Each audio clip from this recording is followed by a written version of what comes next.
asignados para poder llevar a cabo bien este congreso. Les presento a doña Elisa Garrido, profesora de la Universidad Autónoma de Madrid, que nos va a hablar de flores raras, arte y políticas de representación en el discurso científico. Muchas gracias.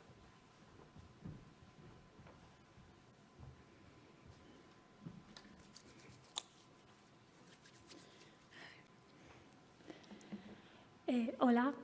Bueno, me hace especial ilusión estar aquí, la verdad, porque voy a hablar de un proyecto que comencé con una beca postdoctoral en la Universidad de Oxford y ha estado parado por circunstancias durante un tiempo y bueno, me hace ilusión retomarlo aquí en el Museo del Prado, que yo creo que para cualquier historiadora del arte es como uno de nuestros grandes referentes. Y gracias también a Carlos González Navarro por la exposición, que bueno, sabemos que ha tenido polémica. Yo creo que eso en parte es bueno y lo bonito es que hoy estamos aquí un poco debatiendo, ¿no?, de todas estas cuestiones que nos van a enriquecer a todos.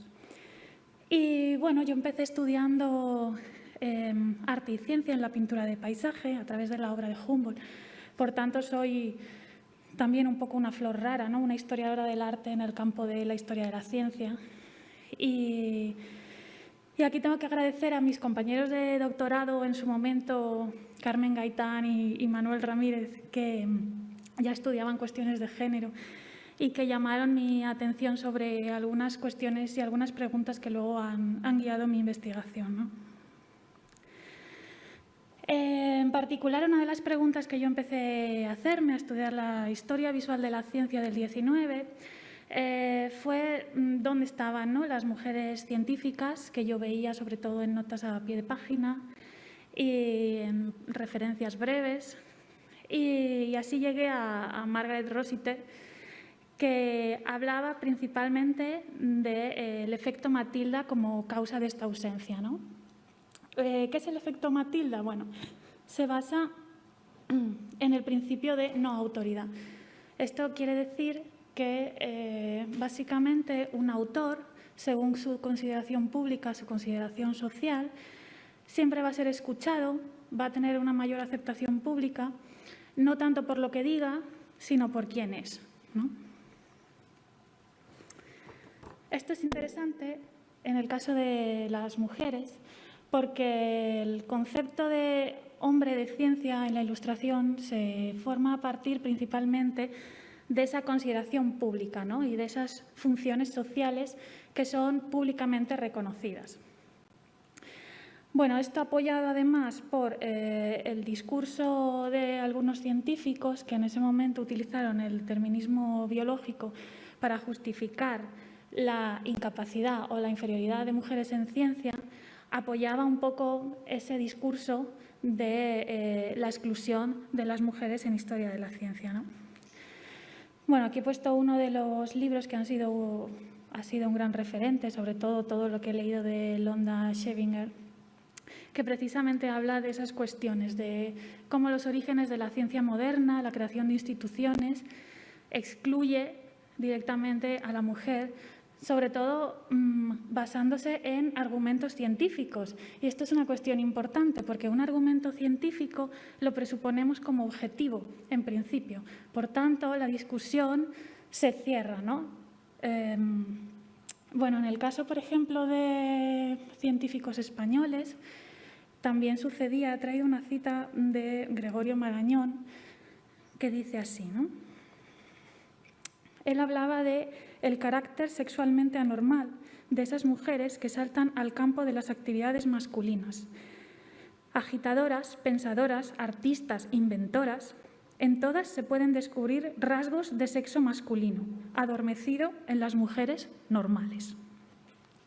Bueno, esto quiere decir que hay unas mujeres normales, ¿no?, que responden a ese ideal que ya estamos viendo en otras ponencias de ángel del hogar, madre y esposa, y luego hay unas mujeres anormales que realizan actividades que son principalmente asociadas a los hombres, como puede ser, en este caso, la investigación científica, la creación, etcétera, ¿no? Esas ideas de masculinización del trabajo científico lo que van a hacer es manifestarse en los propios testimonios visuales y van a prolongar ese estereotipo de la autoridad científica como exclusivamente masculina.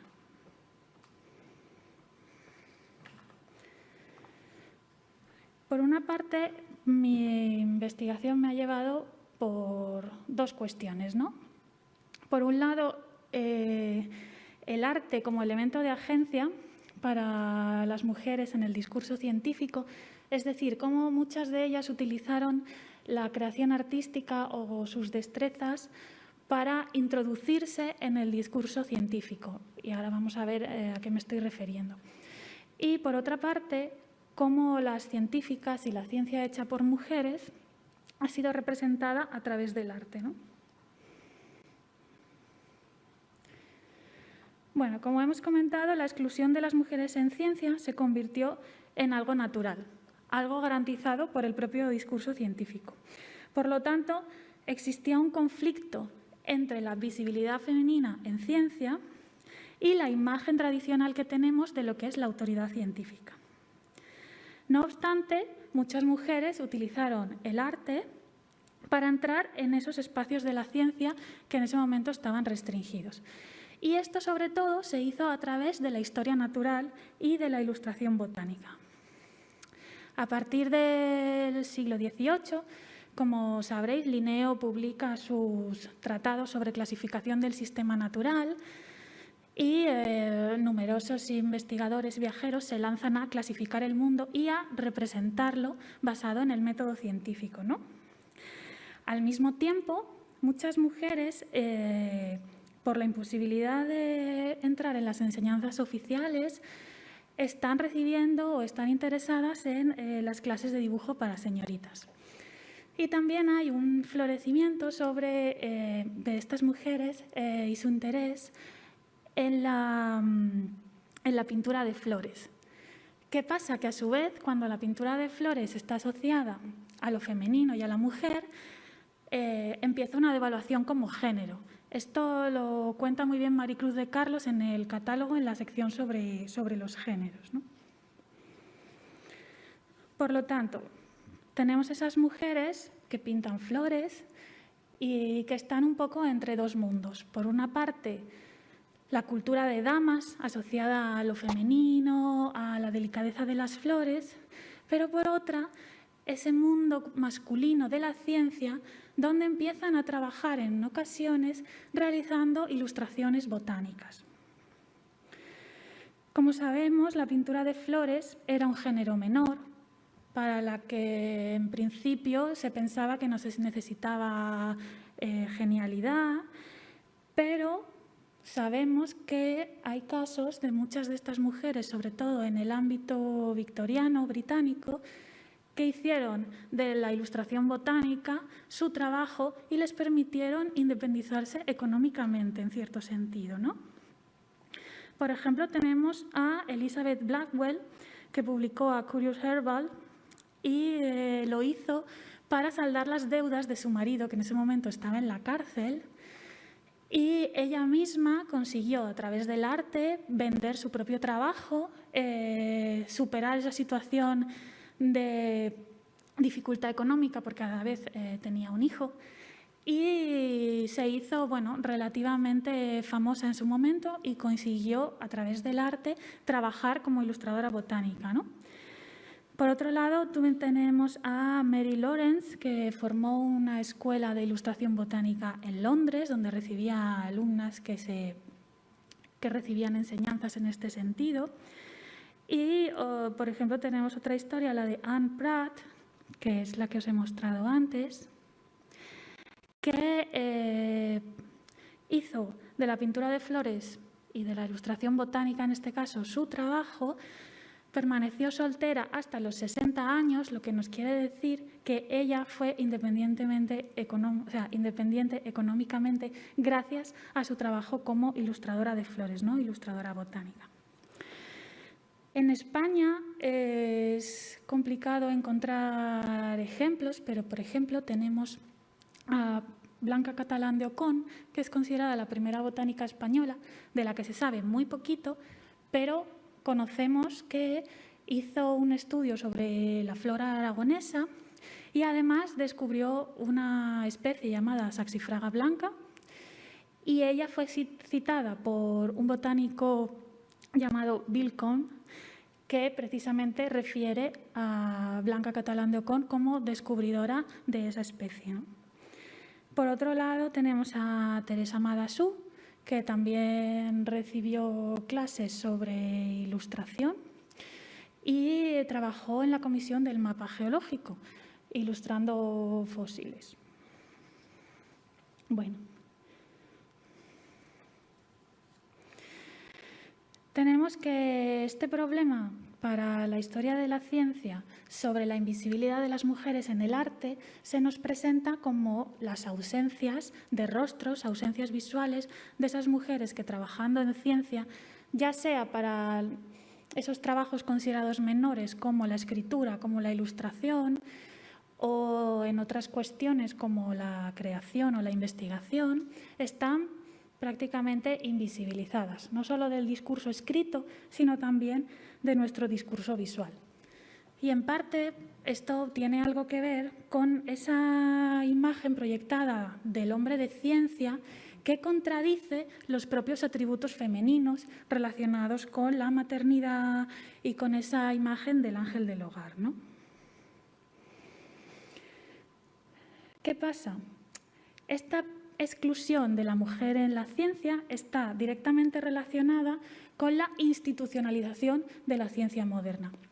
Esto no quiere decir que muchas mujeres, por ejemplo, siguieran trabajando o tuvieran prácticas relacionadas con el ámbito científico, sobre todo asociadas a la cultura popular. Tenemos el ejemplo de las matronas o de las trementineras, por ejemplo, en Cataluña, que hacían investigaciones sobre plantas para después venderlas, ¿no?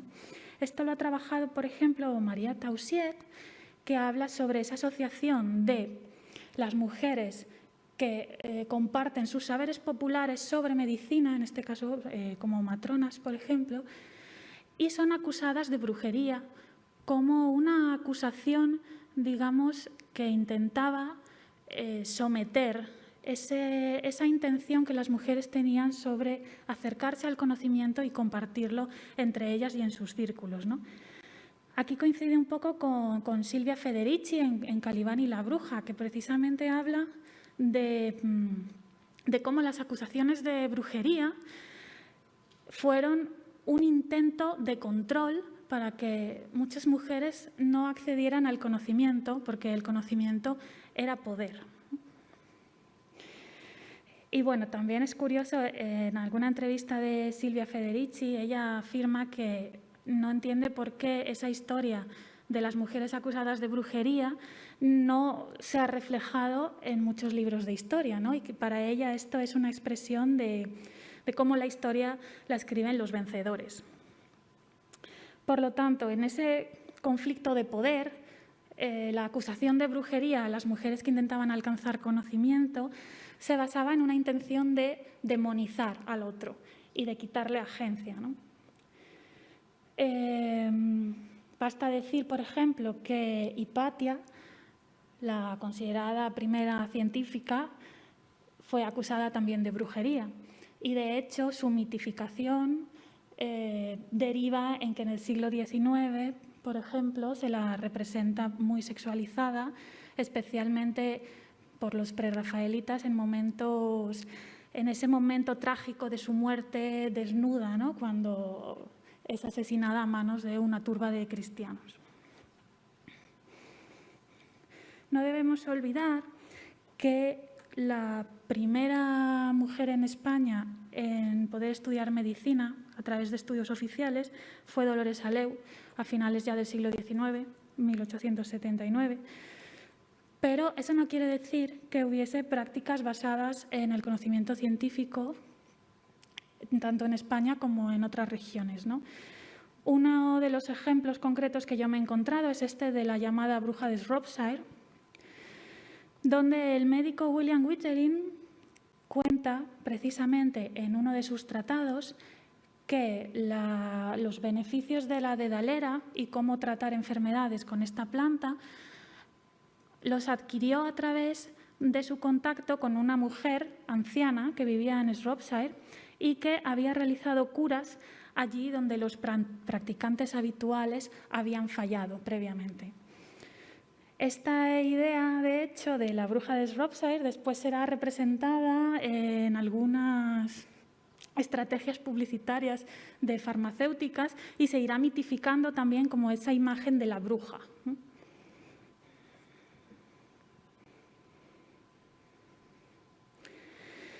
Y bueno, al final lo que sucede es que la historia de la ciencia, la historia visual de la ciencia también, es un desfile de genios y nos olvidamos a veces de estudiar y de entender que la historia de la ciencia también es una historia de las personas, ¿no? Esos modelos estereotipados del gran genio que un día le viene la inspiración, eureka, y descubre un gran paradigma, choca un poco con lo que es la investigación científica diversa y que es un objetivo al que al final todos queremos llegar, ¿no? En este caso os he puesto una imagen de Madame du Châtelet, uno de sus retratos cuando ya era una científica bastante reconocida, traductora de Newton, también aquí presente, y cómo se contraponen esas dos imágenes una con la otra y entran un poco en el conflicto del estereotipo visual, ¿no? Émilie du Châtelet además tiene una historia muy interesante porque ella cuenta que para entrar en el Café Gradot de París, donde se realizaban tertulias científicas, ella se veía obligada a disfrazarse de hombre. Por lo tanto, esa imagen masculinizada de la ciencia se ha perpetuado durante tanto tiempo que en los propios retratos, en las propias imágenes y en las propias historias de vida la vemos manifestada.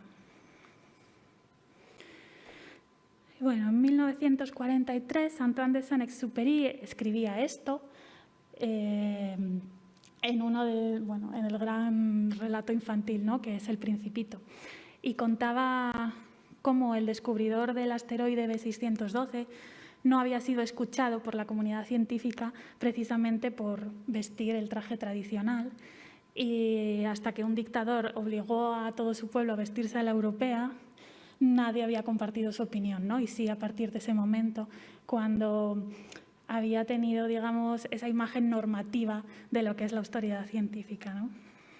Bueno, esto tiene más de 80 años, pero a día de hoy, no sé si conocéis el proyecto que se llama Picture a Scientist, que se suele hacer en Estados Unidos, donde se pregunta a los niños que, bueno, dibujen un científico o científica, porque en este caso scientist, como sabéis, en inglés no tiene género, por lo tanto es muy interesante ver lo que ellos dibujan, ¿no? Y bueno, cuando se les pregunta y se les incita a que dibujen un personaje relacionado con la ciencia, debéis saber que solo un 30% no dibuja un hombre blanco occidental. Por lo tanto, como decía Estrella de Diego esta mañana, tenemos que intentar buscar lo que está excluido, ya sea por cuestiones de género, por cuestiones de raza o por cualquier cuestión que derive en convertirse en un grupo infrarrepresentado, ¿no? Y algunas conclusiones a las que yo he llegado investigando estas flores raras es que debemos revisar el discurso expositivo en torno a la autoridad científica, sobre todo en los museos, que son uno de los centros más visitados por los escolares, ¿no? Y donde nosotros, cuando somos niñas y niños, adquirimos los referentes que luego nos llevan a tomar decisiones en el futuro. Y sobre todo que cuando hacemos historia del arte de las mujeres o historia de las mujeres en general, no estamos haciendo historia de esos grandes genios, sino que estamos haciendo historia social, estamos haciendo historia de la resiliencia y estamos haciendo historia del esfuerzo. Y yo creo que de esas pequeñas historias se puede aprender muchísimo más. Nada más, muchas gracias.